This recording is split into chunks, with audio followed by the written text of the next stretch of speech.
Thanks for joining us. This is Omni View, episode 80 for June 13th, 2026. Balanced news perspectives.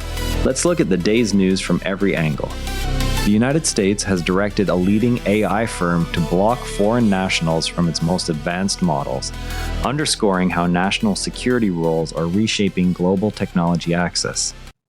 The company received an export control directive requiring it to suspend access to its Fable 5 and Mythos 5 models for all foreign nationals. Anthropic stated the order was issued on national security grounds. Reports indicate the move affects users outside the United States immediately. U.S. authorities framed the restriction as a necessary step to prevent sensitive technology from reaching potential adversaries. Technology companies affected by similar rules have noted the practical challenges of enforcing access limits across global user bases.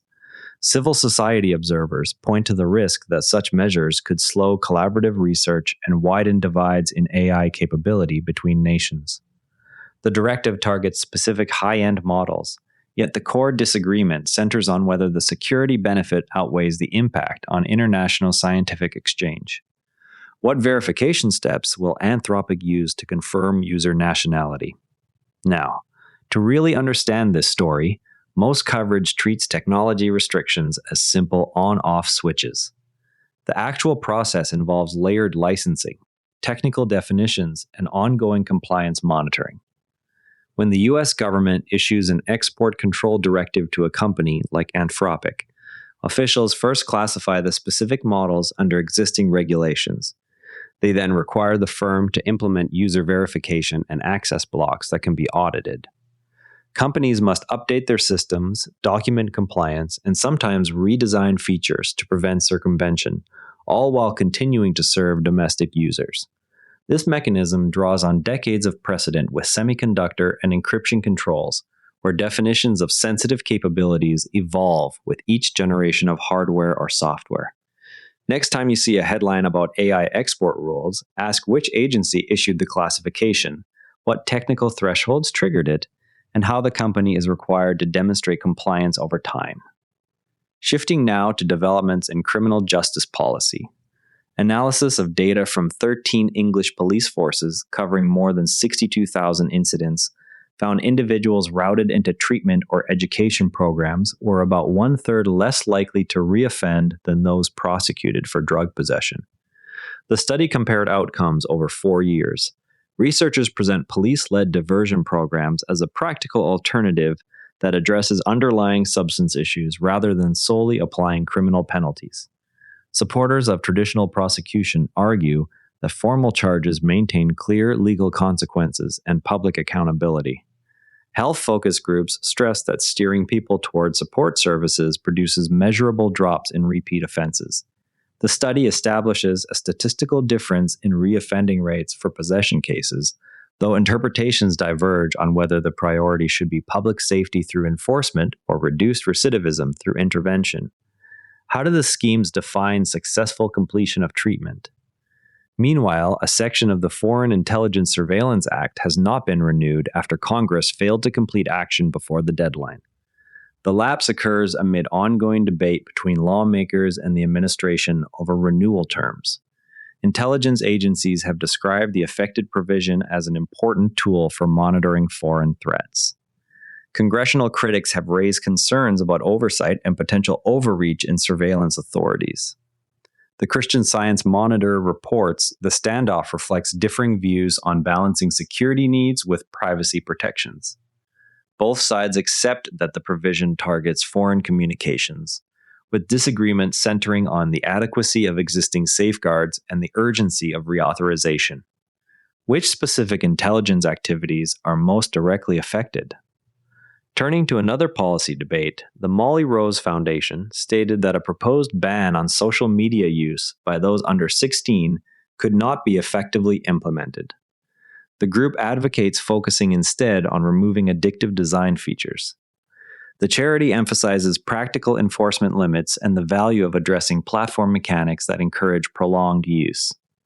Supporters of an age restriction argue it would reduce exposure for younger users and shift industry responsibility. Technology policy analysts note that verification systems face significant technical and privacy hurdles. The disagreement rests on whether age gates or design changes offer the more workable path. What age verification methods have been tested elsewhere? Next, allies of the former Defense Secretary told the BBC that he proposed the United Kingdom join an international defense financing institution. The Treasury reportedly resisted the idea. Proponents of joining view it as a way to pool resources for collective security projects. Treasury officials have expressed caution over new spending commitments and institutional overlap. Defense advocates argue the mechanism could strengthen long-term planning beyond annual budgets. The factual point of contention is the internal discussion itself, with interpretations differing on whether such a bank would enhance or complicate national defense procurement. What would membership entail for UK contributions? Barcelona's La Sagrada Familia Basilica reaches completion after 144 years. Pope Leo XIV inaugurated the basilica this week, marking the end of construction that began in 1882. Local authorities anticipate record visitor numbers once full access is restored. City officials highlight the architectural milestone and potential economic boost from tourism. Residents concerned about over-tourism have voiced worries that increased crowds will strain housing and daily life in the surrounding neighborhoods. Both sides agree the structure is now finished, with the divide centering on managing visitor volume versus preserving neighborhood character. How will visitor caps or ticketing be handled? In Gaza, rising tobacco prices have prompted some smokers to use cigarettes made from molokhia leaves, which carry additional health risks. The shift reflects constrained supply chains in the territory. Health workers describe the substitution as a concerning response to economic pressure that may increase respiratory harm. Local residents cite affordability and availability as the main drivers. Observers note the practice illustrates broader supply disruptions affecting everyday goods. All accounts agree prices have driven the change, though views differ on the most effective way to address the underlying shortages and health consequences. What other substitutes have appeared during previous shortages? Former Estonian central bank chief Madis Müller, who recently completed a 7-year term at the helm of Estonia's central bank, has started volunteering with the local police criminal investigations unit. The move is presented as a personal choice to contribute to public service in a different capacity. Observers note it reflects a broader pattern of former officials seeking hands-on roles after high-level positions. The transition highlights varied career paths available to experienced policymakers. What skills from central banking might transfer to police work? Bundesbank President Joachim Nagel stated in an interview that inflation pressures could persist beyond the resolution of current geopolitical tensions. The comment addresses ongoing price dynamics in the euro area. Central bankers emphasize that supply chain and labor market factors can keep prices high, independently of specific conflicts.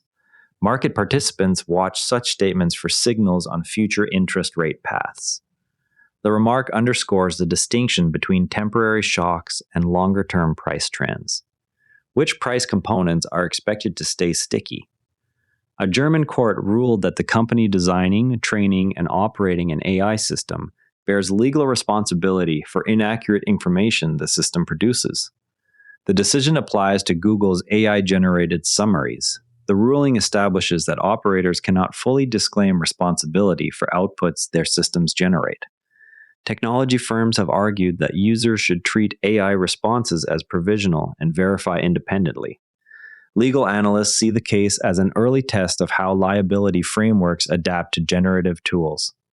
The court accepted that the summaries can contain errors, with the core disagreement concerning where accountability for those errors should rest. What remedies are available to individuals harmed by inaccurate AI content? Reports indicate a key partner has stepped back from a planned project involving the Duchess of Sussex's lifestyle and philanthropy work. Insiders describe the development as a potential obstacle to broader brand ambitions. Coverage frames the development as a commercial challenge that could affect future partnerships. Supporters of the Duchess's public work emphasize resilience and ongoing projects. Media outlets differ in the weight they assign to the reported withdrawal versus other ongoing activities. What other ventures remain active for the Duchess? Insiders describe growing tensions between former television couple Eamon Holmes and Ruth Langsford, with the situation characterized as increasingly complicated. Reports mention efforts to manage the separation publicly. Media accounts present the split as one of the more public and potentially acrimonious separations among UK television personalities. Friends of the pair have offered differing accounts of the dynamics involved. The coverage reflects ongoing public interest in the personal lives of longtime broadcasters. What public statements have the individuals made so far? Before we go, tomorrow watch for further developments on how other AI developers respond to comparable export directives. That wraps up today's Omni View. Remember, the best informed people read more than one perspective. If this show helps you do that, share it with someone who values fair coverage. See you tomorrow. And before you go, this show is part of the NARA Network, a family of daily podcasts covering tech, science, markets, and more. If you enjoyed today's episode, give SpaceX Daily a listen, the daily companion for following SpaceX as a public company, from Starship to the stock ticker. You can explore the whole lineup at neuranetwork.com. This episode used AI voice synthesis of my voice. Editorial selection and analysis are my own.